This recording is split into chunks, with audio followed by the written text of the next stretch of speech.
Selamat sore, saya Hamal Pangestu sebagai pewara. Hari ini saya berbincang dengan Bapak Ardianto Santoso, Ketua Ikatan Arsitek Indonesia, Jawa Barat. Seorang yang saya panggil Ketua, karena memang beliau menjabat sebagai Ketua IAI Jawa Barat. Meskipun kami beda kampus, saya menganggap beliau sebagai senior saya. Karena meskipun menjabat sebagai ketua, beliau tetap menjadi orang yang mengayomi junior, bahkan yang nakal dan sering bikin ulah seperti saya, ketua. Salah satu yang paling saya hargai dari kepemimpinan selama ini, beliau sudah 2 periode ya sekarang, adalah kemauannya untuk berdiskusi. Bahkan dengan orang yang sama sekali bukan siapa-siapa seperti saya. Saya bukan Starchitect. Untuk Anda yang belum tahu, Starchitect adalah sebutan bagi arsitek kelas dunia seperti Tadao Ando, Zaha Hadid, atau arsitek terkenal lainnya, baik dari dalam maupun luar negeri. Izin Pak Ketua, pada hari ini saya mengundang Ketua untuk membicarakan hal yang mungkin terdengar sederhana, tapi penting. Siapa yang sebenarnya membangun peradaban? Arsitek atau pemilik modal? Saya mulai dari ini.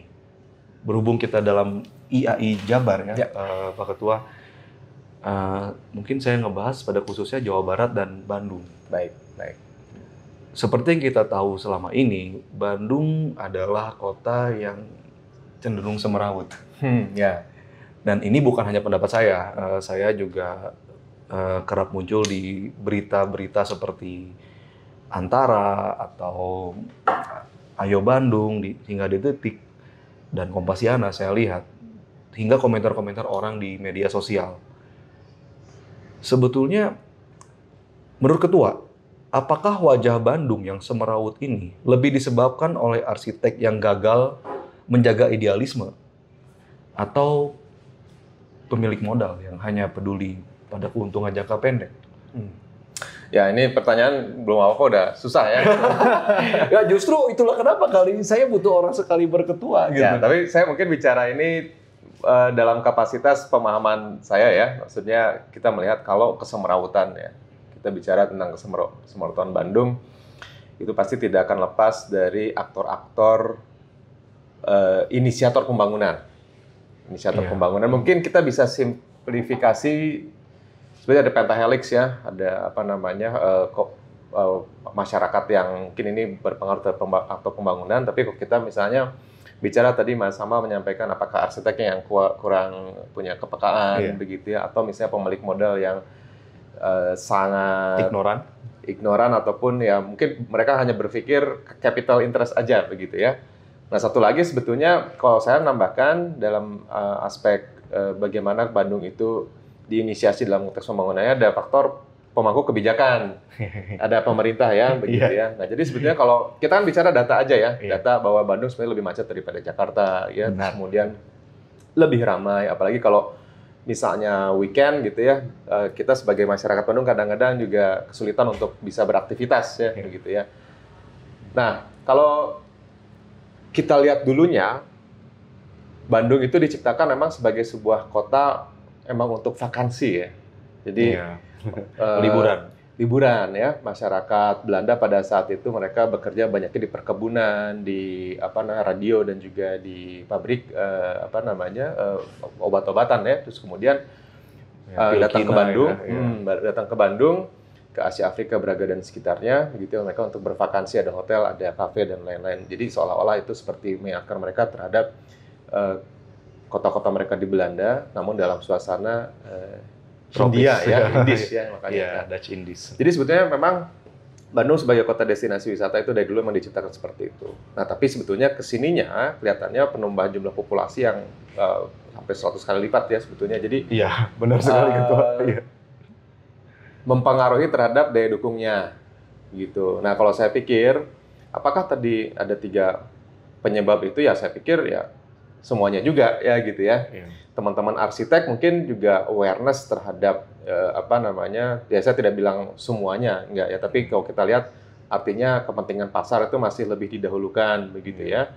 Sementara pemangku kebijakan juga kalau kita bicara Bandung visinya adalah sebagai kota jasa gitu ya. Kota jasa artinya ya udah kita lihat bahwa Bandung melayani adanya perdagangan, jasa, wisata, dan lain-lain. Dan ini terlihat sebetulnya dalam rencana detail tata ruang.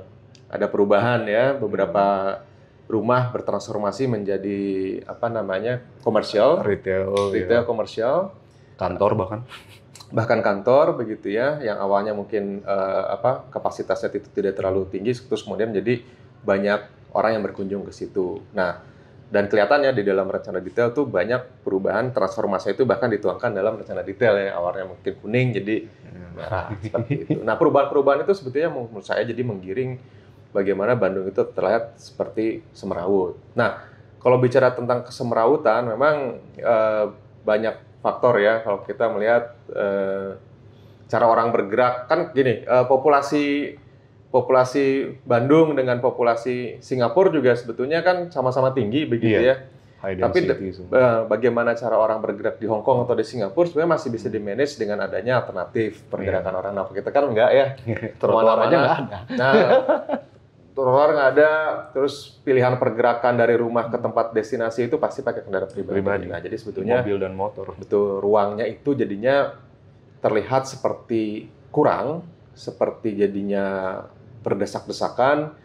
Padahal sebetulnya kalau populasi sih ya kita menghadapi populasi peningkatan itu sebagai kalau kita bicara ada bonus demografi itu baik begitu, tapi bagaimana petatanannya di dalam kota jadi tidak beraturan, nah itu jadi penyebab semua permasalahan. Itu sih mungkin memang tidak bisa dilihat sehitam putih itu ya. Ya memang kalau saya bicara apakah memang ada peran arsitek tadi misalnya yang tidak aware begitu ya. Ya kadang-kadang kalau kita melihat arsitek itu melihat bagaimana satu ada kepentingan dari pemilik modal ya.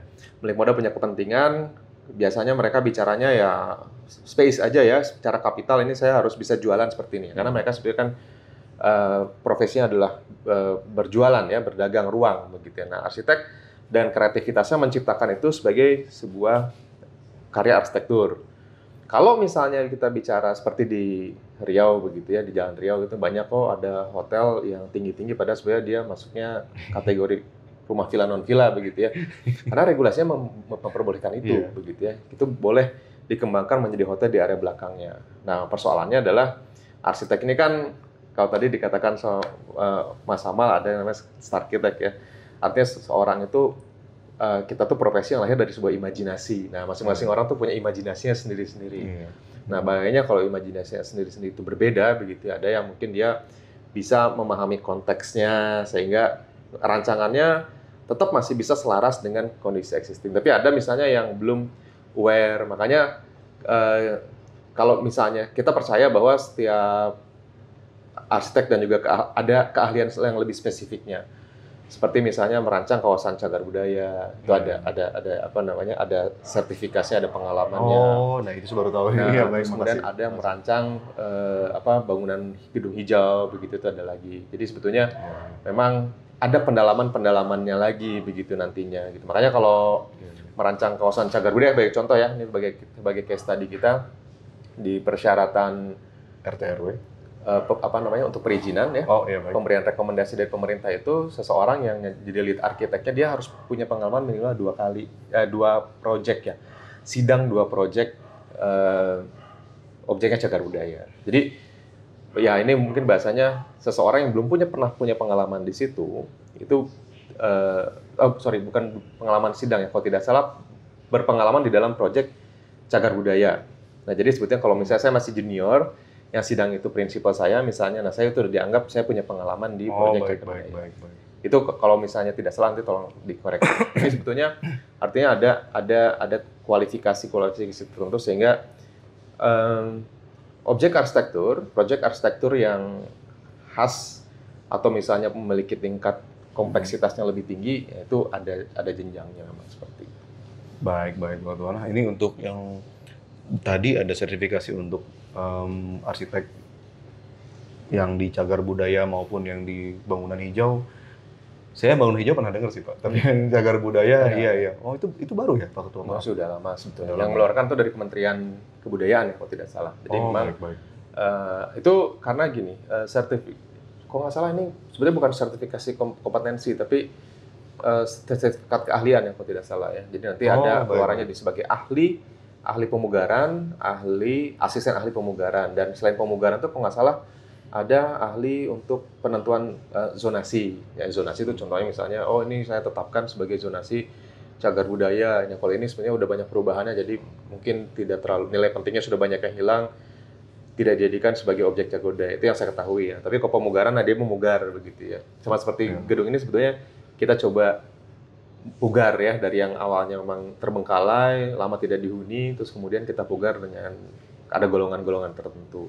Baik, berarti untuk tadi sertifikat kompetensi keahlian tadi itu gunanya untuk mengeluarkan IMB dari pemerintah ya, Pak? Jadi persyaratan. Jadi misalnya kalau ada sebuah objek arsitektur ataupun benda cagar budaya ya, tidak hanya bangunan saja, bisa jadi struktur ataupun benda ya, kayak candi struktur. Maksudnya struktur cagar budaya itu seperti sungai misalnya, kayak di Batavia ya, kota lama Batavia itu sebenarnya itu masuk ke jalan. Kalau misalnya kita punya sumbu ini ya, gedung sate gitu, itu sebenarnya dianggap sebagai struktur ruang kota yang dikategorikan cagar budaya. Baik. Nah, penanganan tersebut, seseorang yang masuk di dalam pekerjaan itu harus punya kualifikasinya. Nah, itu dibuktikan dengan adanya surat. Seperti saya tidak punya. Jadi kalau misalnya saya ada punya proyek cagar budaya itu, saya tidak bisa terlibat, kecuali mungkin jadi junior arsitek misalnya. Baik, dan contohnya gitulah. Yang menentukan bisa terlibat atau tidak itu pemerintah atau pemilik modal, Pak Ketua? Sebetulnya kalau ada dua cara begitu ya. Kan proyek itu ada yang diinisiasi oleh pemerintah, ada yang diinisiasi oleh swasta. Yang diinisiasi oleh pemerintah itu dalam bentuk misalnya tender-tender pemerintah. Nah, tapi dua hal ini, kalau misalnya sebagai contoh, saya punya aset. Saya sebagai pemilik modal atau swasta gitu ya, punya aset. Rumah saya menjadikan sebuah kafe gitu ya. Nah, ketika saya mau mengajukan izin, itu persyaratannya ada rekomendasi, karena misalnya bangunan saya ternyata masuk golongan B begitu ya, cagar budaya. Pas saya mau mengajukan izin, ternyata diperlukan adanya rekomendasi teknis. Izin itu kan dari dinas tata ruang ataupun dinas bangunan sebuah kota misalnya ya, pada umumnya. Nah, kalau izin tentang rekomendasi cagar budaya itu datangnya dari Dinas Pariwisata atau Kebudayaan, atau di Disparwud atau Disbudpar begitu ya. Oh, baik.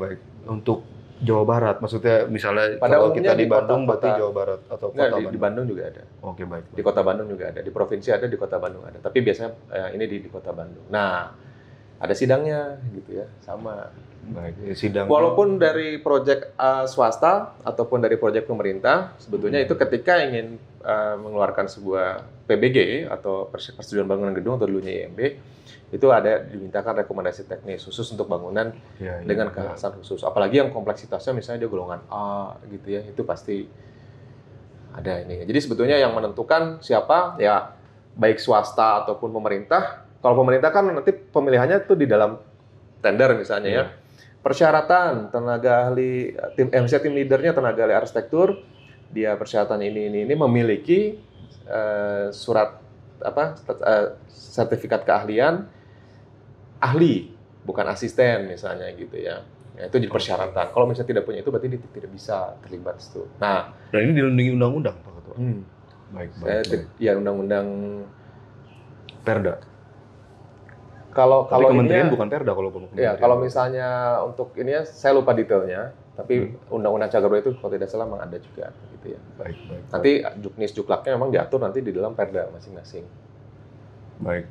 Waduh, saya kalau Pak Ketua bilang pertanyaan saya berat, jawaban Pak Ketua cukup mind blowing juga soalnya.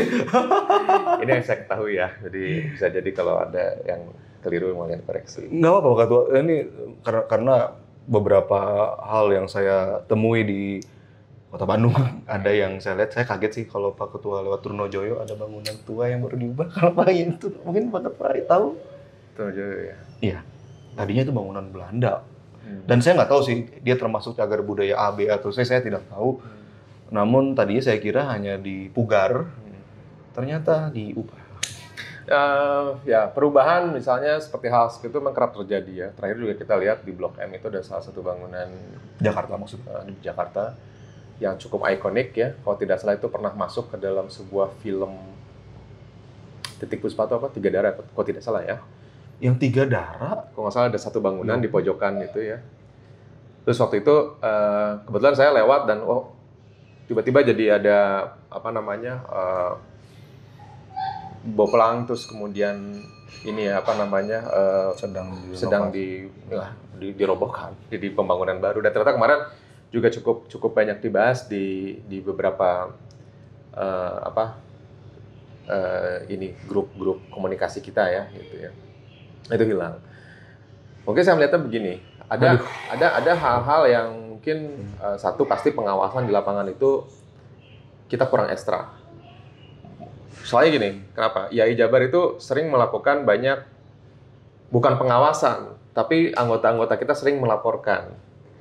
Di sini terjadi renovasi yang mungkin teman-teman IAI Jabar itu merasa bahwa ini adalah bangunan golongannya itu cukup tinggi ya, misalnya A atau B misalnya gitu ya. Tapi kok atapnya diubah misalnya, atapnya dibongkar misalnya gitu ya. Nah, kita langsung biasanya melakukan investigasi dan bersurat ke pemerintah begitu ya, yang kita ketahui. Ke pemerintah ya, bukan ke si yang punyanya ya? Pemerintah dulu begitu ya. Ini apakah memang sudah mendapatkan izin atau tidak begitu. Nah, di pemerintah itu ada yang namanya pengawasan dan pengendalian atau ASDAL begitu ya. Nah, biasanya mereka nanti akan reporting ke kita. Nah, biasanya kendalanya di mereka itu juga sebetulnya armada untuk pengawasan. Satpol PP maksud ketua atau gitu? Iya, enggak sih, maksudnya dari Pemda. Ya maksudnya pengawasan, mereka tuh mungkin perangkatnya tidak ada maksudnya ketua. Ada, tapi tidak banyak. Sehingga pelanggaran bahkan kadang-kadang di koridor-koridor utama ya, kayak di Jalan Dago, apa segala macam. Tadi kan Trunojoyo ya, saya juga, kan saya nggak tahu nih, yang saya tahu dari Mas Sama nih, berarti kan nanti kita cek gitu ya. Karena anak saya di Avesius, jadi setiap hari saya lewat sana gitu. Ini kenapa gitu? Nah itu banyak sih, kita juga kan ada beberapa organisasi yang memiliki concern terhadap cagar budaya, seperti Paguyuban Bandung Heritage, begitu. Mereka juga sama, sering melakukan pendataan, dan bahkan kalau misalnya ada perubahan di lapangan atau hilangnya beberapa aset cagar budaya, ya mereka juga punya suatu tindakan kepada pemerintah gitu ya, dan itu kadang-kadang kerap terjadi. Nah, saya mungkin melihatnya dari bukan pada hal yang sering terjadi, tidak, tapi ada beberapa kasus memang teman-teman arsitek ini satu tidak aware. Jadi mereka dapat project terus kemudian ubah aja begitu ya. Dulu soalnya pernah ada kasus seperti ini gitu ya. Jadi terus kemudian diubah, atapnya dibongkar apa gitu ya. Padahal sebetulnya itu salah satu bangunan yang dikategorikan sebagai kawasan bangunan cagar budaya. Ketika dicari bahkan menurut dinas dan juga rekomendasi tim ahli, struktur atap, genting dan lain-lain itu juga jadi bagian dari nilai penting sebuah bangunan cagar budaya tersebut. Itu sudah hilang gitu ya, sudah terlanjur dibongkar. Ketika ditanya, ini kan hasil mediasinya dan integrasinya begitu ya. Harusnya kan nggak tahu kalau ternyata itu bangunan cagar budaya. Nah itu kan miris sebetulnya. Iya ya. Itu miris begitu ya. Jadi saya tidak tahu ternyata itu bangunan cagar budaya. Artinya kalau misalnya dalam kasus itu, saya tidak bicara seluruhnya. Dalam kasus itu, berarti teman-teman arsitek ini tuh perlu adanya awareness terhadap itu. Dan itu memang kita lakukan. Kita ada bidang pelestariannya. Walaupun kita bidang pelestarian itu memang kerjanya ekstra ini ya. Seperti memberikan pengenalan tuh dari hal-hal yang sangat-sangat menyenangkan ya. Seperti kita jalan-jalan yuk kita lihat nih, bedakan mana yang sebetulnya cagar budaya, mana yang bukan gitu. Itu ada sering kita pernah lakukan gitu. Namun tidak adil jika saya ngomong ke arsiteknya aja, pemilik bangunan sendiri apa nggak tahu gitu. Nah, pemilik bangunan ya itu ya. Makanya kalau saya sering ya, ini dalam kasus yang lain, pemilik bangunan itu sebetulnya tahu begitu ya. Ada yang tahu, ada yang tidak tahu juga. Ya, ini saya bicara dalam beberapa kasus, ada yang tahu, ada yang tidak tahu. Nah, yang tahu itu sebetulnya memang mereka mencari cara. Biasanya aset-aset cagar budaya itu pada umumnya mereka kan berada di area pusat kota. Karena dulunya kotanya mungkin hanya segini. Kota tua Bandung. Kota tua Bandung, dulunya kota dibangun segitu, kemudian kita berkembang, mekar begitu ya. Nah, sehingga kawasan kota tua yang dulunya mungkin populasinya itu hanya puluhan ribu gitu ya, terus kemudian sekarang jadi jutaan, terus ini jadi area pusat kota. biasanya kalau area pusat kota, secara pajak pasti akan tinggi. Nah, kalau pemilik modal punya aset tersebut, pajaknya tinggi, belinya juga mungkin sangat tinggi gitu ya. Nah, anggaplah di Trunojoyo itu sekitar 30 miliar untuk kapling rata-rata. Nah, 30 miliar. Nah, 30 miliar kalau misalnya dia gunakan hanya untuk hunian kembali hunian kembali pasti rugi bandar. Rugi. Kafe juga sebetulnya kafe yang seperti apa? Ini cukup berat ketua, maaf saya mau ngomong ini berat banget. Artinya sebetulnya mereka butuh suatu, misalnya kalaupun kita bikin kafe begitu ya, dia butuh ada tambahan kitchen, dia tambahan apa di belakang gitu ya, ada perubahan-perubahan layout juga begitu. Nah, biasanya hal itu kan penting saya punya dapat ruangnya. Tapi ada beberapa juga pemodal yang justru melihat bahwa otentisitinya itu ada nilai jualnya. Itu ada nilainya, gitu ya. Jadi benar-benar tergantung selera dari pemilik modalnya. Nah, menurut saya sebetulnya kuncinya adalah ada di regulasi kalau menurut saya begitu ya. Kalau misalnya arsiteknya itu juga dan pemilik modalnya bahasanya tidak tahu ataupun punya trik terhadap itu, kalau regulasinya bilang tidak ya tidak gitu. Nah, tapi masalahnya sekarang kejadian ya, regulasi pun pernah ditetapkan tapi ada aja yang jebol-jebolnya. Nah, ini saya bicara realita lapangan. Ya, ada case itu. Bisa jadi case itu hanya 0,1% lah misalnya, tapi banyaknya memang yang kita ceritakan tentang kawasan Cagar Budaya itu adalah hal-hal yang semacam itu gitu ya. Ya, karena kan kalau logika saya ketika orang sudah membeli tanah yang hanya 1.000 atau 2.000 meter persegi tapi dengan harga 30 miliar, tentu dia ingin meter persegi yang optimal untuk jualan kembali modalnya. Case ini juga kan di Jakarta juga sama ya. Gitu di ya. Tamrin, Menteng ya. Menteng itu ya kalau kita lihat ya petinggi-petinggi negara yang tinggal di sana begitu ya. Tapi kalau misalnya itu katakanlah diwariskan gitu ya. Terus kemudian diwariskan misalnya dipecah, ini jadi anak sulung, anak ini akhirnya bagi misalnya dijual gitu ya. Nah, dibagi itu juga kan ada aturannya tuh. Misalnya dia single building, bangunan tunggal. Kalau dibagi, kaflingnya pengaruh terhadap fisiknya nggak? Kalau misalnya split sink-nya itu berpengaruh terhadap fisiknya, itu sebenarnya nggak boleh gitu ya. Nanti akan Oke, itu peraturan dari Perda atau tergantung dari ya daerahnya. Biasanya ini adalah yang dinyatakan nilai pentingnya tidak hanya bangunannya, tapi kaflingnya juga gitu ya. Kalau nggak salah seperti Cipaganti kasusnya. Ini Cipaganti ya. Jalan Cipaganti itu pernah ada panduannya, itu satu kesatuan. Jadi kalau misalnya dipecah seperti itu akan mengubah karakteristiknya. Nah, ini sebagai contoh begitu. Nah, kalau misalnya dipecah seperti itu ataupun bisa dijual semuanya, dijual deh misalnya kita minta secara fiskalnya aja, secara keuangannya aja deh untuk warisnya gitu ya. Nah, dijual nih, yang berani beli misalnya harga 100M atau 90M gitu ya. Siapa gitu, kecuali yang memang akan berpikir bahwa itu harus diputar sebagai sebuah modal usaha. Makanya sebetulnya kalau kita lihat di referensi di luar negeri dan juga kalau tidak salah Bandung Jakarta itu pernah sebetulnya punya kajiannya. Ada mekanisme insentif. Ya, untuk pajaknya ya. Apakah pajaknya, apakah insentif yang lainnya, sehingga kalau selain pajak emang insentif apa lagi? Ya pajak atau misalnya kalau yang ini di Bandung sebetulnya ya pengurangan pajak ya sebetulnya yang dikurangi. Jadi pemilik bangunan Cagar Budaya itu kalau misalnya saya hanya gunakan itu sebagai rumah tinggal tidak terlalu diberatkan sebetulnya gitu ya, karena tadi pajak bahwa ini kawasan elit, berada di pusat kota, itu dikurangi. Sehingga tingkat perubahannya itu sebenarnya masih bisa dijaga dan dilestarikan. Tapi memang mekanisme ini tuh kajiannya sudah ada, tapi implementasinya kadang-kadang sulit, Mas Amal, begitu ya. Dari PBB, maksudnya dari PBB-nya, tidak mengabulkan pengurangan pajaknya, sulitnya atau gimana? Betul? Enggak sih, maksudnya kalau di Bandung ini udah berhasil ya. Sebetulnya Dinas Pendapatan itu rela untuk mengurangi pajak beberapa aset yang dikategorikan sebagai bangunan cagar budaya. Menurut saya itu sebuah terobosan sih. Iya. Ini harus dicontoh juga di kota-kota yang lain. Nah, kita mungkin bicara hal yang lebih besar, misalnya seperti tadi di saya mau cerita dulu, gitu ya. Saya sendiri dulu punya rumah di Jalan Riau. Oke. Di depan Taruna Bakti. Luar biasa ya. Ceritanya dulu nenek saya dapat rumah itu, kan nenek saya dulu asisten dari orang Belanda tersebut. Iya. Ketika orang Belandanya pergi, maka rumahnya diambil sama nenek saya. Akhirnya kita nggak bisa mempertahankannya karena Pajaknya ketua 30 juta. Iya, ya banyak. 30 juta setahun udah kayak ngontrak di rumah sendiri. Ya dan tapi itu akhirnya kami jual tahun 2011. Belum ada mungkin yang tadi peraturan masalah ya, ini baru kok. Pengurangan pajak. 2021 mungkin ya, setelah COVID ya, baru ada. Ya 30 juta. Lumayan ya, 60% kalau tidak salah pengurangannya. Jadi kemarin juga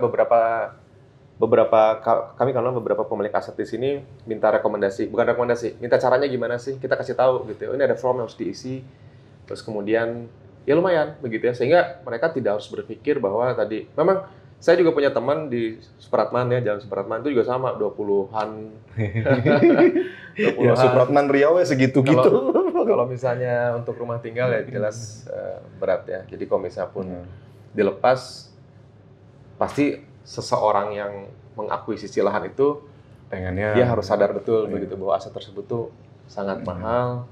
Bagaimana cara supaya ini bisa sustain dimiliki atau apa ya, itu cara yang paling ini adalah membuat itu jadi sebuah aset usaha ya gitu. Nah, tapi aset usahanya juga kadang-kadang kalau ruangnya terbatas, returnnya lama gitu ya. Parkir misalnya. Nah, belum lagi parkir. Kalau misalnya kita tambahkan ruangnya, mengubah karakternya misalnya seperti jadi ada tower hotel di belakang. Tower hotel Itu parkir. Nah, dari parkir kan balik lagi ke masalah yang sebelumnya saya bilang. Orang kemana-mana pakai kendaraan. Itu parkir. Tapi kalau di kota-kota yang orang tidak bergantung pada kendaraan, sebetulnya aset-aset cagar budaya itu ya hidup dengan tenang begitu ya. Depannya masih bisa taman. Itu sebetulnya ada pertanyaan nanti. Oh ya, siap. Ini tapi ini menyambung pada yang tadi ya Pak Ketua. Menurut DPRD Kota Bandung banyak pelanggaran Perda RT RW pada pembangunan yang terjadi di Bandung, Kota Bandung. Jika banyak pembangunan yang melanggar RT RW bahkan merusak cagar budaya, apakah ini adalah kegagalan arsitek menjaga etika yang tadi kita bahas? Atau sistem perizinannya yang sebetulnya membiarkan pemodal bertindak sesuka hati? Saya mungkin melihatnya ini dari proses biasanya gini, izin itu kan kalau kita lihat kalau misalnya izin dikeluarkan seharusnya dibangun sesuai izin begitu ya. Nah ini dalam beberapa kasus yang dilaksanakan tuh berbeda dengan izin begitu. Makanya kenapa saya bicara seperti itu, biasanya ada sertifikat layak fungsi untuk bisa mengeluarkan surat izin usaha itu tidak keluar karena perbedaan di izin. Itu artinya pengawasan dan pengendalian lagi sebetulnya yang lemah di lapangan. Kalau di izinnya ya itu saya tidak tahu, saya harus bicara tentang data. Tapi bahwa memang banyak pelanggaran terjadi ya itu fakta ya. Itu faktanya. GSB, KLB, banyak yang dilanggar. Itu banyak yang menjadi perdebat. Tapi kalau misalnya dalam konteks arsiteknya sendiri begitu ya. Kalau misalnya bicara tentang etika dan jelas kok misalnya itu dia melakukan dengan sadar bahwa ada hal-hal yang dilanggar dari regulasi, dalam etika itu memang sudah diatur begitu ya, tanggung jawab terhadap klien, terhadap masyarakat ya. Itu karena pengaruhnya juga nanti kan ke masyarakat luas. Dan itu juga hati-hati bisa jadi tidak hanya melanggar etika ya, tapi melanggar hukum kan begitu ya. Karena sudah jelas ada di dalam regulasi tapi tidak diindahkan bahasanya. Ya kalau misalnya nah kalau bicara hal ini saya harus bicara data sebetulnya begitu ya. Berapa banyak sih teman-teman arsitek? Tapi kan kalau misalnya itu susah kayaknya dicari datanya. Karena gini, kadang-kadang pelaku pembangunan itu kan tidak hanya arsitek ya. Iya, kontraktor. Atau tukang yang tanpa kontraktor? Saya sering ya, maksudnya bicara di sini itu adalah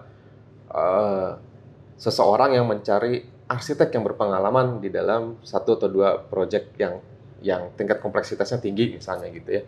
Ternyata pas kita telusuri, pemilik bangunan ini ternyata sudah melakukan pembangunan, tapi mentok di izinnya. Bayangin ya, izinnya belum keluar, tapi pembangunan sudah terjadi di lapangan.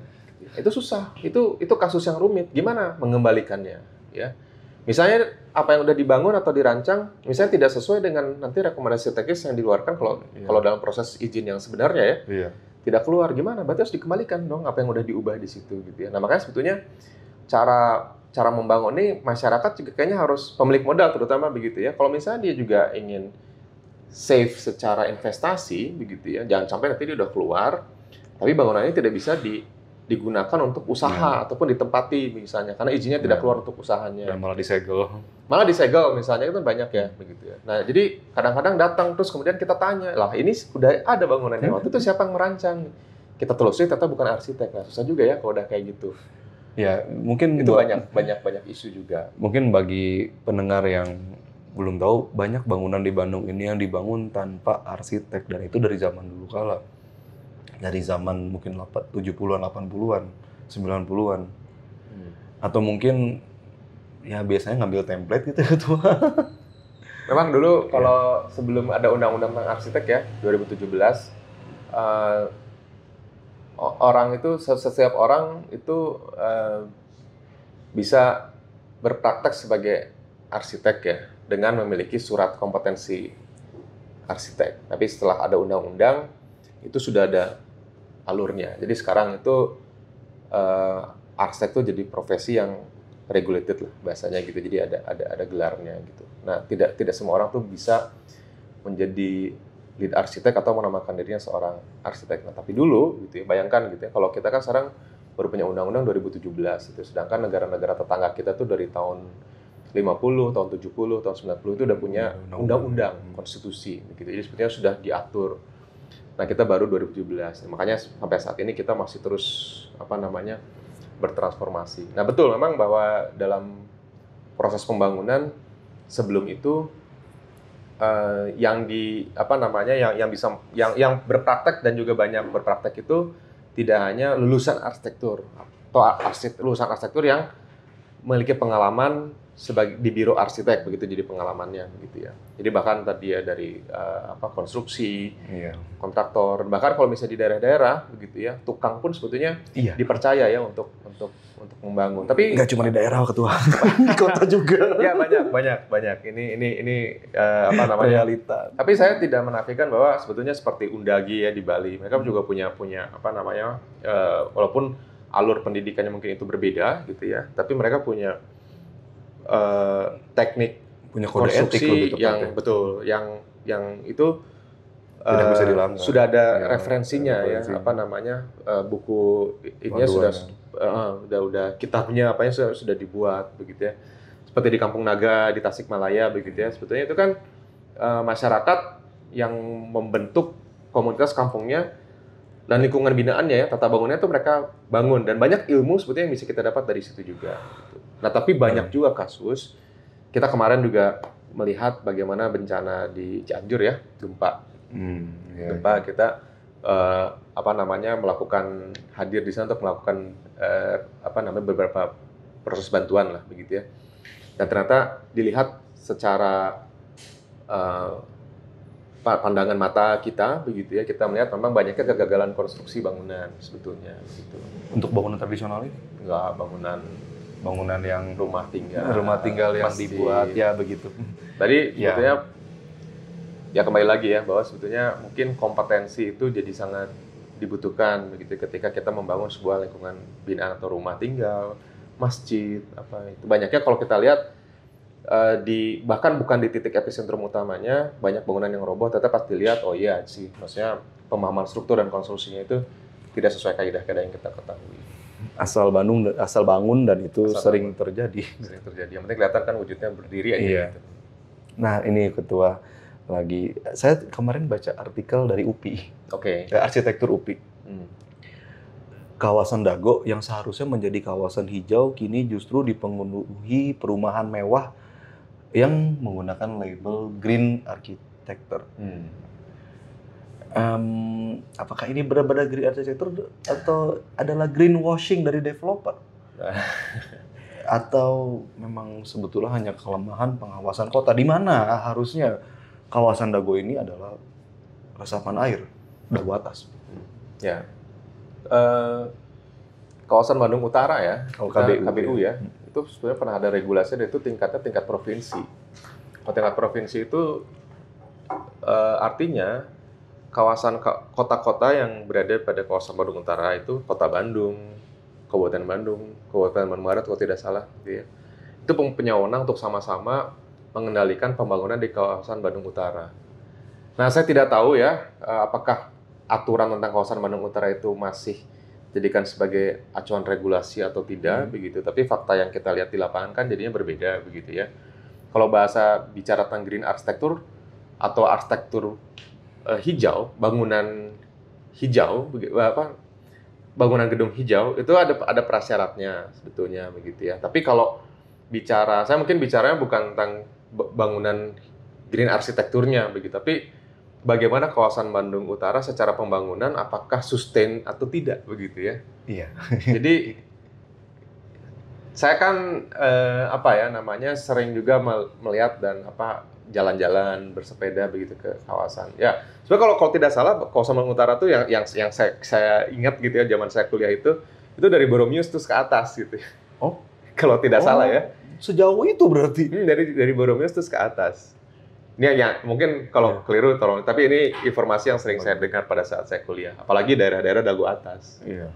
Nah, tapi kelihatannya daerah dagu atas itu menjadi salah satu fenomena pembangunan yang menjual rasanya Bandung gitu ya, dinginnya iya, perbukitannya, pohonnya, view-nya, apa yang segala macam gitu. Yang lama-lama sebetulnya kalau tidak salah kan dibatasi hanya 20% begitu ya. Nah, 20% tapi hitungnya dari mana begitu ya. Kalau kita lihat kan banyaknya juga satu kafe udah penuh begitu. Kalau tidak salah di aturan tentang kawasan Bandung Utara itu ada pembangunan kolektif gitu ya. Kalau misalnya dia satu klaster gitu, ya 20% berarti 80%-nya di preserve sebagai ruang hijau. Tapi kenyataannya kan kalau kita lihat di lapangan kan tidak seperti itu, dan bahkan juga tidak hanya tempat tinggal tapi banyak juga tempat usaha. Nah, kalau saya mungkin melihatnya saya juga bertanya begitu ya, apakah regulasi tentang kawasan Bandung Utara itu masih diberlakukan atau tidak gitu ya. Nah, kalau tidak ya jelas berarti kan dia dilepas sebagai aset hijaunya serapan air Bandung Raya. Iya. Makanya kan ya gimana kita nggak begitu banjir, kita kan udah kayak sungai ya di jalanan tuh. Motor tuh bisa ke bawah arus. Jet ski kan, ya, di atasnya udah nggak diserap. Saya rumah saya di Jakarta Barat, dan itu saya paling hujan besar ya terjadi rafting misalnya. Saya makanya pengen beli perahu karet tadinya. Jadi memang desakan pembangunan kalau ini juga sama ya. Kita lihat model pembangunan di kota-kota besar di Indonesia, termasuk juga di Bandung, ini masih bicaranya horizontal ya. Kita sulit sekali mengubah paradigma untuk bisa tinggal secara vertikal. Padahal populasi kita terus bertambah, eksponensial naik, tapi ruang itu tidak berubah. Dan kita sekarang mekar, tinggal, masyarakat masih berekspektasi punya rumah landed ya, punya halaman, punya tanah, punya gerbang, punya carport misalnya gitu ya, ketimbang punya hanya satu unit di apartemen begitu ya. Terus kemudian juga developer lebih mudah mengembangkan unit hunian landed begitu, cluster.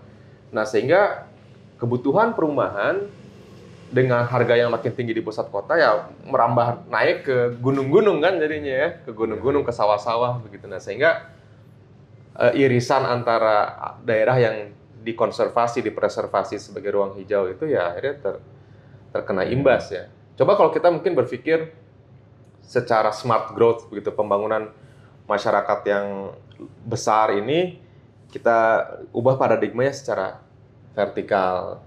Ya, dan dari awal gitu ya. Nggak hanya di Bandung, Pak Ketua, di Jakarta pun orang tetap lebih milih yang klaster, lebih milih yang tanah. Betul. Yang bukan di apartemen ya, tapi ya rumah yang punya tanah, punya halaman. Wah, itu memang tadi makanya saya bilang ini paradigma ya. Kita mengubah paradigma itu sulit. Soalnya apa? Saya dengan teman-teman di kantor itu pernah melakukan wawancara secara ringan sebetulnya. Apakah Anda berminat ya untuk tinggal di hunian vertikal atau lebih prefer hunian landed begitu. 70% masih pengennya hunian landed sebetulnya. Walaupun sebetulnya kalau kita lihat ada harapan lah ya, seperti Gen Z ya sekarang yang Mereka mulai bisa beradaptasi dengan tidak dengan paradigma yang lama gitu ya. Justru tinggal di apartemen atau tinggal ngontrak gitu ya, pindah-pindah. Jadi tidak harus memiliki sebuah aset sebagai jaminan mereka untuk tinggal begitu.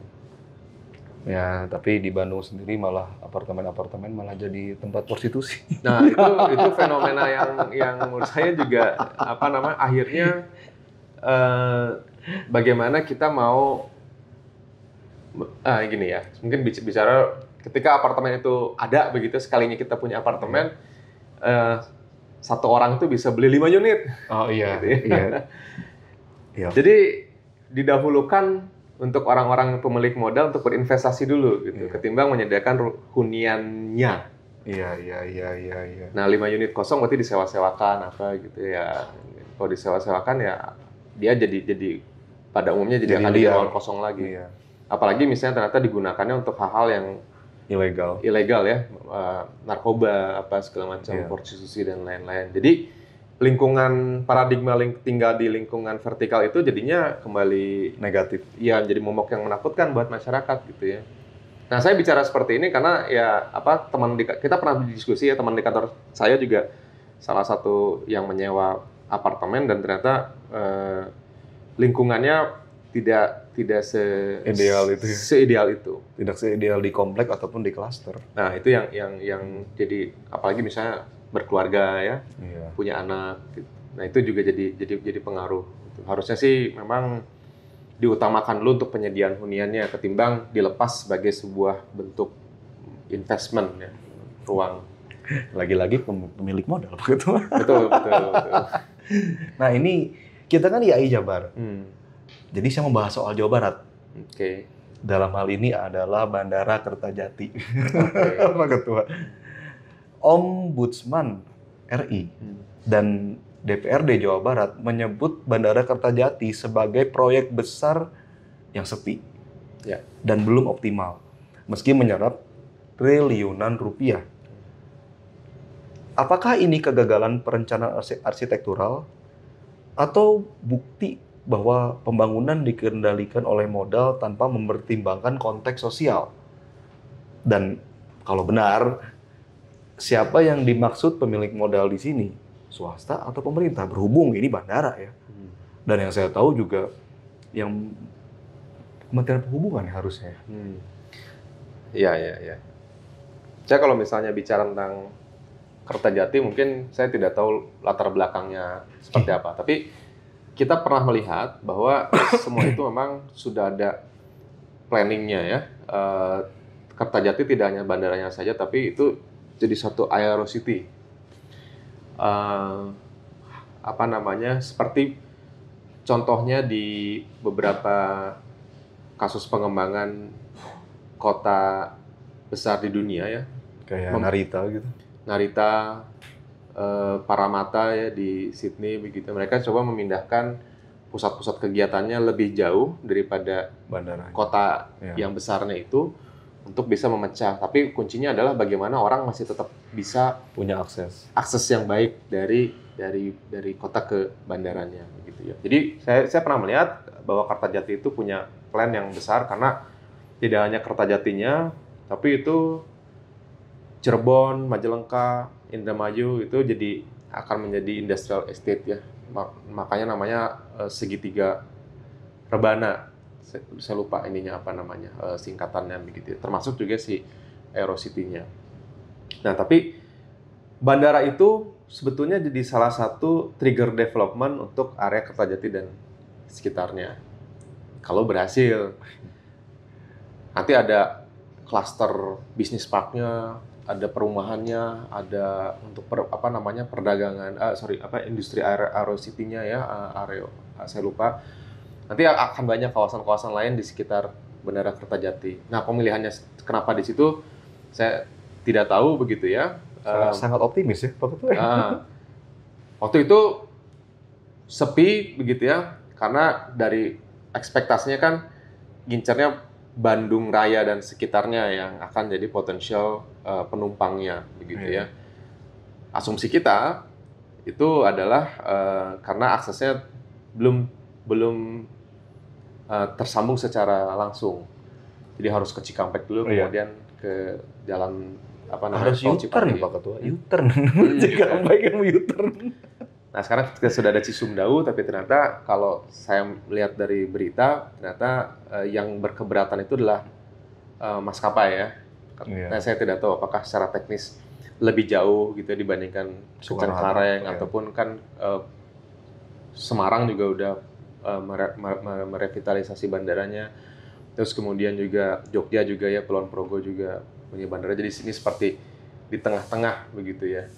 Nah, ketika sudah ada Cisumdawu ternyata nggak ngangkat juga begitu ya. Nah, ini pertanyaannya itu adalah apakah memang ini tidak diminati oleh market? Kalau dia bilang, saya bilang ini sebagai triggernya adalah penerbangan begitu ya. Apakah kenapa maskapainya tidak tertarik di situ begitu ya? Kalau pengguna, saya pikir kalau saya sebagai perspektif saya sebagai seorang pengguna, saya tidak masalah begitu. Kalau ternyata penerbangan saya banyaknya dari Kertajati sebetulnya. Iya. Ketika sudah ada Cisumdawu ya, Iya. saya tidak masalah begitu ya. Justru itu jadi berbagai macam bentuk alternatif lah kalau menurut saya.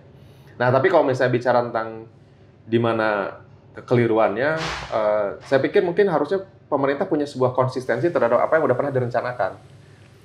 Iya. Memang perubahan minat investment di apakah tadi ya minat maskapai ataupun pelaku-pelaku usaha lainnya, hotel itu udah ada satu atau berapa gitu ya. Ada hotel, perbelanjaan apa segala macam. Ya, harusnya itu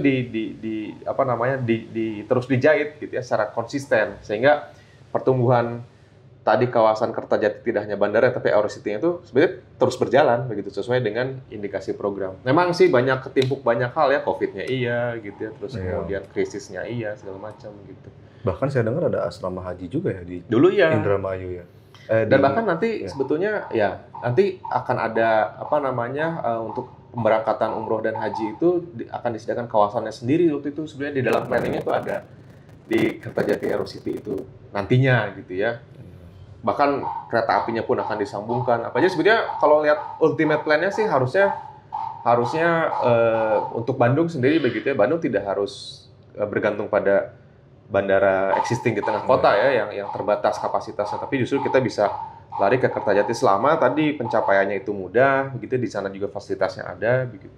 Dan maskapainya juga ada. Nah, maskapainya ada. Nah, sekarang masalahnya kalau tidak salah dengar-dengar maskapainya itu juga keberatan kalau misalnya dia harus ada juga di harus sana. membuka pelayanannya di situ gitu ya.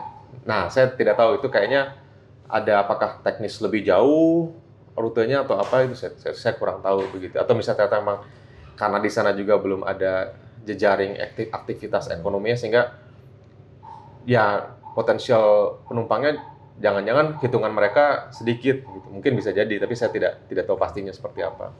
Tapi yang saya menanyakan adalah konsistensinya. Maksudnya ini terus jangan bergerak gitu ya. Jadi jangan ditinggalkan. Itu kan udah ada investment besar ya di sana ya. Udah jadi satu terminal. Terlalu besar. Dan tapi di Detik Jabar, Pak Ketua, saya melihat ada yang agak beda pendapat dengan Pak Ketua. Pakar transportasi ITB, Pak Sony Sulaksono, menilai Kertajati gagal karena minimnya pasar dan perencanaan yang tidak matang. Apakah itu bukti bahwa pengembang meremehkan kajian kebutuhan masyarakat Jawa Barat? Dan ini agak sensitif sih. Apakah saat perencanaan bandara ini Anda konsultasi terhadap IAI Jawa Barat? Di mana itu dulu mengingat ini adalah untuk menyangkut kebutuhan rakyat Jawa Barat. Saya tidak ingat ya. Apakah dalam setiap pembangunan yang cukup besar, memang ada yang namanya sosialisasi atau public hearing. Ya. Biasanya mengundang beberapa stakeholders yang cukup penting, termasuk organisasi profesi yang berkaitan dengan pembangunan, salah satunya arsitek. Ya. Ini di beberapa kasus kita sering diundang. Nah, tapi dalam kasus Kertajati belum. Saya kan juga masih belum aktif di kepengurusan IAI ya. Saya tidak tahu apakah IAI diundang atau tidak. Tapi kalau tadi dikatakan bahwa satu ya minimnya pasar begitu ya. Artinya sebetulnya dan apa namanya kurang cermatnya perencanaan sebetulnya begitu. Nah ini perencanaannya harus ditinjau dari mana gitu. Apakah memang dari market study yang awal FS-nya dulu begitu ya. Kalau misalnya tata minimnya market minimnya peminatan terhadap pangsa pasar di sana, berarti FS ekonominya juga harus dilihat begitu. Karena kan perencanaan itu dari mulai penentuan lokasi, termasuk juga tadi harapan masyarakat Jabar begitu ya. Itu kan sosial ekonomi dan lain-lain, planning ya, belum sampai ke arsitektur sebetulnya. Iya sih. Nah, tapi untuk urban planner mungkin masuk. Urban planner masuk gitu ya. Jadi sebetulnya memang kalau misalnya itu bicara tentang dari pakar ya, pakar transportasi, ya kita lihat nih gagalnya itu perencanaan yang tidak matang itu di sisi sebelah mananya begitu ya. Apakah memang dari perencanaan investmentnya menentukan jenis program ruang yang mau dijualnya itu apa, jenis properti yang mau dikembangkan itu apa, atau jangan-jangan ternyata masalah tentang planning kotanya misalnya gitu ya, perencanaan di planning kotanya gitu ya. Apakah aksesibilitasnya juga gitu ternyata, kalau misalnya dari pakar transportasi bilang ya walaupun ada Cisumdawu itu nggak cukup misalnya gitu, walaupun tadi kan saya bicara sebagai masyarakat ya, kalau saya sebagai pengguna, saya sih fine-fine aja kalau misalnya ternyata di sana cukup banyak penerbangan gitu. Saya sih akan mungkin mencoba Kertajati, kita sebagai masyarakat agak pragmatis saja ya. Kita seperti, tapi ternyata kalau misalnya dari pakar transportasi bilang, 1,5 jam dari Bandung ke itu lewat Cisumdawu, ternyata itu masih kurang ya sebagai sebuah jejaring yang mantap untuk bisa mengantarkan orang. Ya itu mungkin bisa jadi bicara seperti itu. Saya pernah dengar dari gosip ya, saya nggak tahu ini gosip, saya cuma dengar selintingan, saya nggak pernah dapat secara tertulis. Katanya awalnya bandaranya tidak mau di Kertajati, yang saya dengar ya, betul. Awalnya saya dengarnya di Bandung Selatan malah. Saya lupa sih. Saya pernah dengar itu dulu waktu cuman karena beberapa hal akhirnya secara harga lebih bisa di Kertajati. Cuman saya nggak tahu, saya nggak bisa mengiyakan hal ini. Cuman yang saya ingat, ini akan dadakan ya atau enggak sih perencanaan Kertajati ini? Maksudnya bukankah untuk sebuah infrastruktur seperti ini perencanaannya harus lama ya? Atau saya nggak tahu. Saya juga lupa ya. Karena saya juga nggak tahu konsultannya ini siapa sebenarnya, konsultan dari detailnya seperti apa. Saya lupa begitu ya. Tapi yang saya ingat itu memang sudah ada perencanaannya. Emang sudah ada ya? Sudah ada perencanaannya. Nah, tapi apakah eksekusinya terlalu cepat atau apa? Nah itu saya kurang tahu gitu ya. Dan itu lokasinya memang di Kertajati perencanaannya. Oh baik Ketua. Tapi apakah eksekusinya terlalu cepat? Saya mungkin bukan pakar yang bisa menilai itu ya. Kita di arsitektur tidak dididik masalah transportasi sih. Ya kadang-kadang mungkin kalau kita melihat tadi ya, misalnya peminatan pasar minimnya pasar yang kurang begitu ya. Sebetulnya itu kan bisa jadi faktor-faktor X yang terjadi pada saat ini sudah terbangun atau sudah ada begitu ya. Apakah memang dari sisi B2B-nya begitu ya atau G2G-nya atau apa, saya tidak tahu begitu ya. Tapi kalau misalnya saya tahu dia ada planning dan ada FS-nya, ya biasanya FS kan bicaranya dia tidak mungkin diselesaikan kalau misalnya hasilnya tidak visible kan sebetulnya. Baik itu dari marketnya, dari ekonominya, gitu. Ya, atau mungkin ada masalah politik juga. Faktor X. Iya, faktor X. Nah, ini tadi kan Pak Ketua membahas soal Hong Kong. Oke. Soal bangunan padat. Saya sendiri sebetulnya, saya bukan anti pemodal, enggak. Saya bukan orang kiri, tidak. Karena saya sendiri adalah penggemar berat kota-kota besar dunia seperti Tokyo, Manhattan, dan Sydney. Tokyo, Manhattan, dan Sydney jelas adalah kota yang dibangun dari pemodal yang kuat. Ya. Namun, mari kita akui kalau kota-kota itu sangat indah, bahkan menjadi tujuan kita berwisata. Baik itu Manhattan, baik itu Sydney, ataupun itu Tokyo. Kenapa kota yang saya sebut tadi itu bisa begitu indahnya, begitu cantiknya meskipun dia dibangun oleh pemodal? Apakah karena pemodal di Jawa Barat kurang visioner, atau karena arsiteknya terlalu kompromis? Kalau kita melihat di kota-kota tadi yang besar begitu ya, di Hong Kong, Singapura, Sydney lah katakanlah, Tokyo gitu ya, pernah ini nggak datang ke suatu tempat kemudian kita melihat ada yang namanya planning ini city planning gallery. Oh, ada ya? Saya belum pernah. Jadi city planning gallery itu sudah mempersiapkan sebetulnya bagaimana Sydney, Singapura, Tokyo gitu ya, itu akan berkembang dalam kurun waktu jangka pendek, jangka panjang, jangka menengah gitu ya. Visinya sepanjang itu ya? Dan udah dilihatin. Jadi misalnya di sini ada kafling, yang lain itu market yang yang sudah mensimulasikan mana yang sudah dibangun, mana yang direncanakan, dan mana yang masih kosong. Nah, ketika saya sebagai pemodal datang melihat, oh di sini ada satu petak begitu ya, yang bisa dikembangkan. Ini udah tahu begitu, berapa besar yang saya bisa kembangkan, persyaratannya apa, terus kemudian regulasinya seperti apa. Nah, regulasi dan persyaratan ini dilahirkan dari perencanaan yang sudah komprehensif. Airnya dari mana misalnya ya, terus kemudian sirkulasinya dari mana, dampaknya, kalau misalnya oh ini nambah tower, ada populasi misalnya akan ada 1.000 orang di dalam satu tower itu. Kalau misalnya infrastruktur seperti MRT-nya berarti kan orang 1.000 orang tuh akan datang dari MRT dari sebelah mana, datang dari sini berarti trotoar yang harus dilebarin apa segala itu sudah di-plan sebetulnya. Itu kalau ada di Bandung. Nah, kalau saya melihat begini, apa yang yang terlihat di planningnya Kota Bandung pada umumnya, satu adalah kita mendokumentasikan apa yang sudah terjadi di lapangan begitu ya di sini. Nah, saya tuh harapannya adalah itu pun menyiapkan bagaimana ketika Bandung itu harus mempersiapkan populasi yang cukup besar begitu ya. Tapi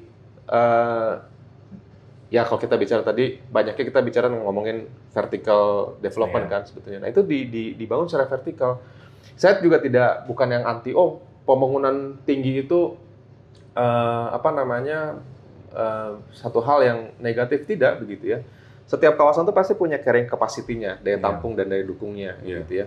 Nah, selama dia masih mampu gitu, kita bangun sesuatu hal yang tinggi, tapi tadi ya pencapaian orangnya itu bisa ada public transportnya walaupun bukan MRT misalnya bis atau apa.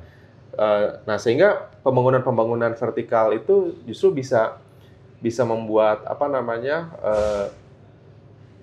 orang di situ tetap padat begitu ya. Kita memadat di kota daripada kita memadat di area-area tadi seperti Bandung Utara, Bandung Selatan yang area-area konservasi gitu ya. Kita lebih baik memadat di kota, tapi kapasitasnya masih bisa dikendalikan begitu ya. Airnya tetap ada, listriknya juga mampu begitu ya. Sampahnya itu juga bisa kita kendalikan. Terus kemudian pencapaiannya itu terorganisasi dengan baik begitu ya. Pencapaian tuh orang jalan, orang ini. Nah, kalau sekarang kita bicara seperti ini akan jadi sulit begitu ya, karena kita masih bicara horizontal planning gitu ya. Nah, kenapa? Ya, visinya berarti ya. Visi dari? Ya, visi dari regulasi pemerintah ya. Kita harus mendorong supaya bagaimana Bandung itu sustain sebagai sebuah kota kalau menurut saya. Kalau kita terus bicaranya horizontal planning ya habis nanti begitu ya. Kita bisa hitung aja per petak, nanti sawahnya hilang. Iya. Nanti coba aja Mas Amal, sekarang kan saya tuh sering sepedaan ya ke Dago gitu ya, ngeliat gitu ya. Wah, tiba-tiba di sini ada kerukan-kerukan, pasti ini akan jadi kafe. Ini pakai apa besar. Oh, ini klaster apa gitu ya. Hilang satu. Ini jadi kayak kanker gitu. Tek. Ya, begitu pula di Cigadung ke atas. Nah, sama persis begitu. Nah, sekarang kalau misalnya banyak rumah-rumah nambah di Cigadung dan lain-lain gitu. Orang yang punya rumah di sana perginya pakai apa? Kendaraan kan? Itu loh yang saya ngerti, kenapa nggak dipikirin sih soal itu. Nah, pergi pakai kendaraan begitu ya. Jalan sekecil itu. Jalannya itu jalan lingkungan yang bebannya berubah ya. Iya, bebannya berubah total. Bebannya ditambah gitu ya. Itu kalau Pak Ketua sekarang ke rumah saya sekitar pukul 6 pagi, itu mimpi buruk, Ketua. Mimpi buruk. Makanya sebetulnya kalau kita banyak nih ya, persoalan kita tuh banyak. Biasanya kalau pemimpin daerah kampanye itu masalahnya macet, banjir, sampah itu dulu ya. Habis itu nanti tentang kemiskinan apa segala macam gitu. Nah, macet, banjir, sampah kayaknya kita coba urai dulu begitu ya. Bagaimana pola pembangunan itu tuh harus direformasi sebetulnya kalau menurut saya pribadi begitu. Nah, sekarang yang lucu ketika gimana ya, yang misalnya di jalan sebelah rumah saya, Jalan Cukang Kawung, anggaplah suruh aja orang-orang di Klasara jalan kaki, trotoar kita ayah gitu, jalan kaki kumaha gitu. Itu mau jalan kemana? mau jalan gitu kemana, rek kumaha? Kan orang itu punya kemampuan berjalan dan punya keinginan untuk mau berjalan. Nah, itu dibedakan. Kalau mampu sih mampu aja. Misalnya saya jalan sampai ke Soreang gitu ya mampu begitu. Tapi nyaman atau enggak? Enggak. Willing nggak saya? Enggak kan gitu ya misalnya. Nah, ini juga sama. Iya. Tapi kalau di misalnya Mas Sama lagi main ke Singapura kemana? Jalan kaki, jalan bukan kaki. edan saya malah selama di Karena kenapa? Hiroshima, di Yokohama, maksudnya. Di Yokohama saya jalan kaki entah seharian tuh nggak ada berhenti. Kalau dengan teman-teman kan sehari bisa 30.000 kayak gitu ya. Kenapa? Setiap spotnya itu menggugah orang untuk mau jalan kaki. Iya, kita bisa jalan kaki dengan tenang tanpa diklakson, tanpa dipepet angkot atau pepet mobil gitu. Lebih daripada itu teduhnya ada, ya landscape-nya bagus. Kanan kiri misalnya pertokoan yang menarik untuk Jadi setiap titik ada minimarket di mana kita bisa istirahat. Jadi sebetulnya ruang kota itu dibangun untuk manusia dan artinya kita juga sebagai manusia mau beraktivitas di ruang kotanya. Nah, kalau saya melihat sejauh ini pola pengembangan kita itu masih bukan untuk manusia tapi untuk kendaraan jadinya. Betul sekali. Betul sekali Ketua. Itu intinya. Jadi kalau misalnya kita tidak punya kendaraan itu sulit untuk bergerak begitu ya. Ya mungkin saya pernah ngobrol juga dengan beberapa pakar begitu ya. Di mana sih kalau kita ngomongin di Bandung kota-kota yang masih bisa dijelajahi dengan berjalan kaki gitu ya, itu hanya sebagian kecil saja. Ya, hanya Asia Afrika udah.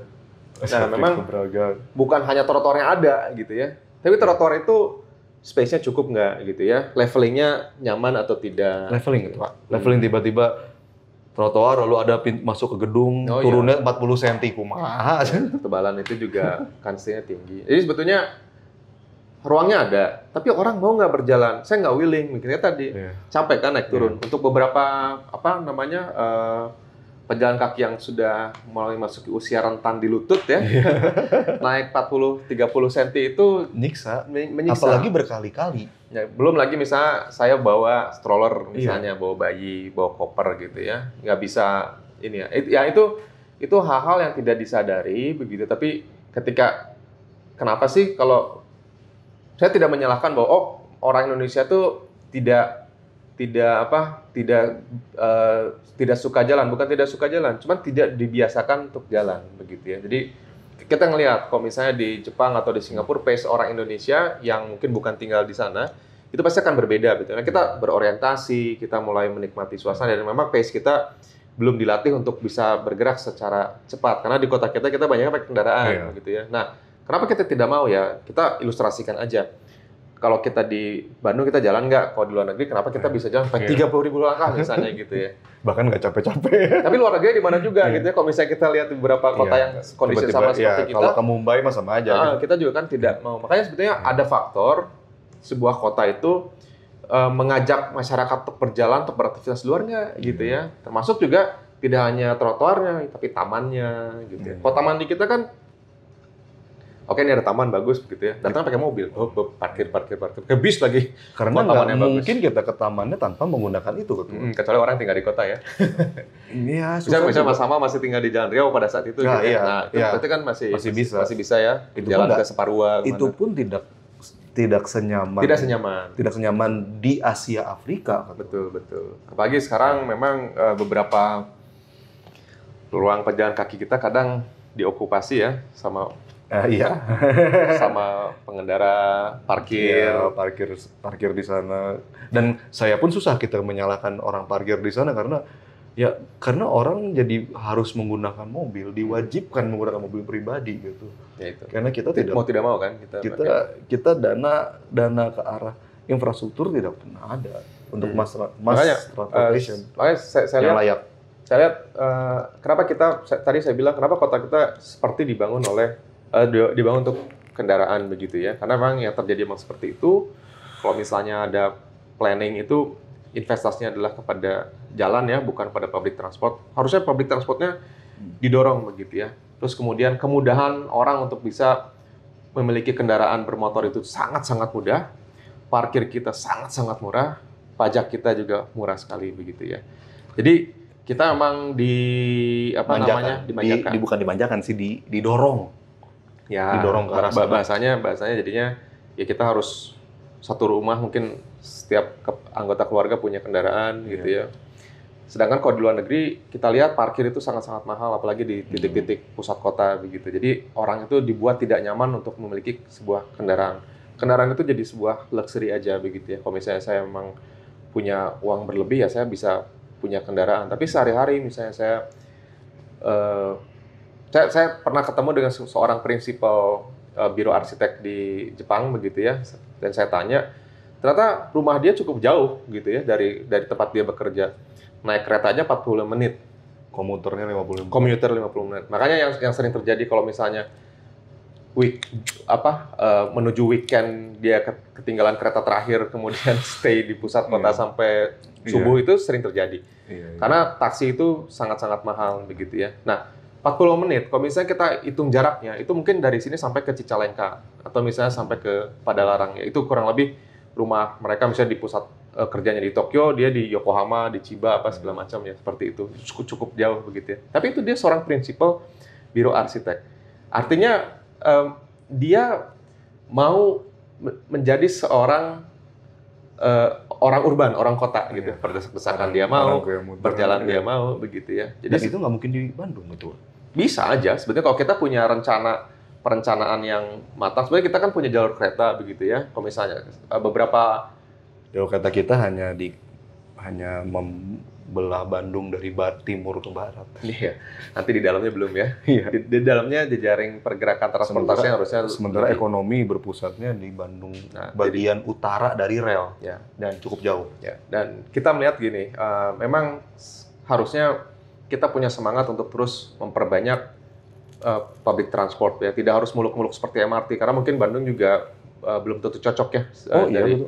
Ya maksudnya kalau kita bicara mungkin hanya koridor-koridor tertentu saja yang dia bisa alignment-nya MRT. Takutnya juga mahal juga ya. Misalnya kita gali bawah, kalau di atas nanti takutnya nabrak-nabrak struktur yang sudah ada di atas gitu ya. Lebih mahal mana sama MBG ketua? Saya tidak bisa ke arah sana ini. Tapi dampaknya sama besarnya ketua. Ini masalah ekonomi kalau kita ngomong. Makanya itu kan sebetulnya ekonomi yang lebih makro ya di level nasional kita begitu. Tapi kalau kita bicara tentang apa ekspektasi kita sebetulnya, kalau menurut saya misalnya banyakin public transport yang massal ya.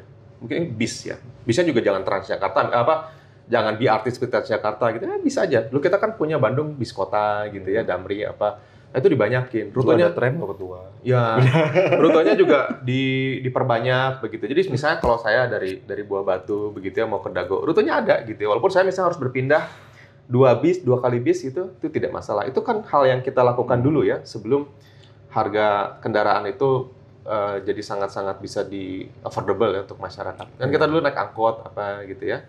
Sangat-sangat bisa bergerak tanpa harus mikir nanti parkir di mana begitu. Lebih bisa bebas dari kita mikir parkir di mana ya, itu sebetulnya penting sih ketua. Jadi kita lebih enak kemana-mana. Namun saya mau cerita suatu hal ketua. Jadi waktu saya ke Melbourne, sepupu saya itu tinggalnya ada sekitar 1,5 jam dari pusat kota Melbourne. Ya. Di rumahnya mobil ada 4. Jadi mereka itu sistem komuternya dari rumah dia ke stasiun pakai mobil. Dan di stasiunnya kecil banget, kecil banget. Parkirnya gede. Dan memang ternyata penduduk yang di daerah-daerah di luar Melbourne itu semuanya kayak gitu. Mereka pakai mobil, parkir di sana. Tapi mereka ke tengah kotanya ya pakai itu, sehingga di tengah kota Melbourne ya sepi, nggak ada mobil gitu. Nah, itu yang kalau saya mungkin belajar begitu ya tentang public transport itu ada yang namanya stasiun origin, ada yang namanya stasiun destinasi ini. Oh iya kayak gitu. Jadi stasiun origin itu memang di mana pusat-pusat orang itu tinggal biasanya. Nah, dari tempat tinggal dia ke stasiun itu memang ada yang masih pakai kendaraan, ada yang pakai sepeda, ada yang berjalan kaki, Iya. atau misalnya Iya. pakai public transport yang lebih kecil, misalnya Iya. seperti bis ya, Bis. atau apa. Dan memang disediakan di apa namanya stasiun-stasiun kecil di sekitar Tokyo itu juga mereka masih menyediakan, tapi memang banyaknya udah parkir sepeda dan mobil beberapa saja begitu. Tapi kalau di kita oke lah, misalnya kita masih bertransisi begitu ya, kita banyakin parkir mobil. Tapi di pusat kota, sebenarnya di mana dia pusat destinasi, ketika orang keluar, misalnya di Melbourne ya, di pusat kota Melbourne, ketika orang keluar itu udah ditangkap dengan jalur pejalan kaki yang nyaman atau public transport yang lebih kecil, tram ya kan Melbourne kalau tram jadi apa. Jadi sebetulnya tidak harus pas saya di tempat tujuan itu wah saya cari kendaraan apa nih gitu ya, harus ada taksi, harus apa, nggak harus gitu. Jadi sebetulnya di stasiun Victoria apa ya kalau nggak salah gitu ya, itu tidak banyak parkir kan. Justru begitu orang keluar itu dia langsung berjalan kaki, dia pindah ke tram apa segala macam. Itu stasiun destinasi dan pada umumnya dia berada di area pusat kota. Lahannya mahal, lahannya terbatas. Untuk parkir itu terlalu mahal sebetulnya. Tapi kalau misalnya di daerah suburbannya misalnya gitu yang lebih jauh, mobil punya semua. nggak apa-apa. Iya. Sebetulnya di Jakarta udah mulai banyak melakukan hal itu ya. Iya, saya paling nggak yang saya tahu di Tangerang Selatan udah seperti itu. Tangsel ya betul. Teman-teman juga banyak ya di Bintaro Exchange parkir atau di Cisauk parkir. Nanti dia naik komuter lain ke Jakarta. Mungkin nggak itu bisa harus menurut saya. Kita harus punya planning ke arah sana. Kita punya Cicalengka, ya nggak tahu. Tapi kita harus punya spirit ke arah sana ya. Kita punya Cicalengka, kita punya Cimekar, kita punya daerah-daerah yang sebetulnya dia bisa punya apa namanya pengembangan area permukiman baru. Masyarakat tetap bisa bekerja di Bandung, tapi kepastian pergerakan orangnya itu dijamin pakai public transport, harusnya bisa. Dan orang tinggal di Padalarang. Dan sebagai provinsi dan kota yang pajaknya sangat banyak ini sumbernya, harusnya saya rasa sangat bisa sih gitu. Harusnya bisa. Makanya spiritnya nih, visinya mau kemana? Kita mau membangun kota itu untuk manusia atau untuk kendaraan gitu ya. Kalau kendaraan selamanya juga kita bikin flyover, kita bikin underpass, nggak akan ada selesainya gitu ya. Jadi kalau kita encourage itu adalah kita banyakin public transport. Ketika public transport itu sudah ada, masyarakat itu sebetulnya senang untuk bisa menggunakan public transport. Teman saya itu tinggal di Cimahi ya, terus kemudian bekerja di sekitar dalam Kaum. Sekarang sampai terakhir dia resign itu masih menggunakan bis yang dari Kota Baru Parahyangan sampai ke alun-alun. Nah itu 3.500 kalau tidak salah ya, tapping pakai e-money, menarik sebetulnya gitu ya.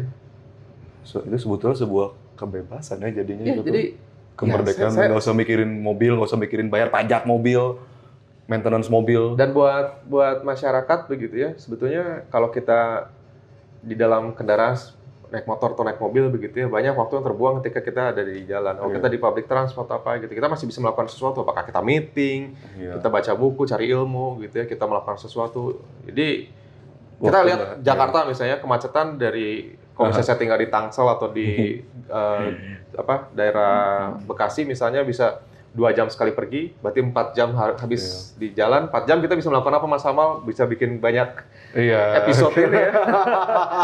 Ini ilmu misalnya, terus kemudian kita bisa menulis sesuatu. Apalagi usia produktif 4 jam tuh bisa melakukan banyak hal. Nah, kita tidak mau Bandung akan jadi seperti itu sebetulnya. Iya, dan jangan sampai sebetulnya ketua saya pribadi setiap hari sekarang waktu nggak lebih, hampir 1 jam habis hanya untuk nganter anak. Iya betul. Nganter anak, belum ngantor. Kita bicara Cigadung misalnya. Cigadung misalnya ada satu rute aja misalnya mikrobis begitu yang lewat ke Cigadung, Dago, Sadang Serang dan lain-lain begitu ya. Dengan rutin mereka lewat, sebetulnya beberapa orang tuh saya yakin akan mulai berpindah. Mungkin dari rumah ke depan dia masih pakai ojek misalnya, ojek pangkalan atau apa gitu ya. Atau misalnya ternyata kita masih punya angkot gitu ya. Nah, angkot itu sebenarnya masih bisa membantu kita untuk mengantarkan dari perumahan-perumahan yang berada di dalam jauh dari jalan utama itu ke area depan. Nah, di area depan udah ditangkap pakai public transport. Saya pikir itu orang akan mulai beralih kok. Selama modanya ada, cukup reliable, cukup banyak begitu ya. Dan rutenya itu cukup gemuk gitu. Jadi kita kemana aja bisa cukup nyaman. Ya ini saya sebagai warga ya punya harapan seperti itu. Saya juga punya harapan ke arah sana. Baik Pak Ketua, ini saya terima kasih banyak loh Ketua sudah menyediakan waktu. Saya nggak tahu ngomong apa ya, tapi mudah-mudahan bisa. Loh, enggak, justru cerita Ketua ini sangat mind blowing bagi saya jawabannya. Ngobrol-ngobrol aja ya ini ceritanya ya. Baik Ketua. Makasih banyak Ketua. Wah, saya terima kasih. Tolong jangan kapok kalau saya ajak ngobrol. Jangan. Karena setelah ini mungkin ada cerita lain ini. Karena gimana pun beliau adalah Ketua IAI yang mungkin dalam usia yang 4 tahun, 5 tahun di atas saya, berarti generasinya masih di Gen X mungkin ya Pak Ketua? Saya milenial kok. Oh iya Pak Ketua. Dan bagi saya 2 periode menjadi ketua profesi tentu akan banyak cerita-cerita yang sangat menarik di seputaran profesi. Ini yang tadi saya ceritakan itu sebetulnya banyak dari diskusi ya Kopi Darat begitu ya, dan beberapa laporan yang kita sering terima. Makanya sebetulnya saya bilang ini bicara dari ada case ya, walaupun sebetulnya case itu mungkin tidak menjadi sebuah mewakili teman-teman arsitek atau pengembang di pada umumnya di Bandung, yang mungkin ini case-case yang contoh kasus itu saya kan cerita, sebuah realita. Ada kasus seperti, makanya itu sebenarnya nanti kalau misalnya itu bisa dibuktikan ada kasus-kasus seperti ini. Artinya kita melihat tuh sebagai salah satu pembelajaran gitu. Oh, kenapa begini, kenapa begitu ya. Kenapa tadi saya bilang juga regulasi itu harusnya bisa bikin suatu visi yang melihat Bandung itu menjadi sebuah kota yang betul-betul ya nyaman untuk ditinggali, dijalani gitu. Baik. Dan kembali hijau. Iya, baik. Sekali lagi makasih banyak ya Ketua. Sama-sama, terima kasih atas undangannya Pak Hamal dan tim. Ya ini maaf Ketua, ini kebetulan kami ada sedikit Waduh. Tanya sama kamu dari toko cerita. Aduh, bagus banget. Karena ini buat saya ini. Iya. Buat ini, dan ada lagi buat IAI nanti. Terima kasih. Baik. Mas Amal. Saya yang makasih banyak. Ya, makasih banyak. Mudah-mudahan berkenan ya. Iya. Dengan masukannya. Baik. Dan kita ketemu lagi di diskusi selanjutnya.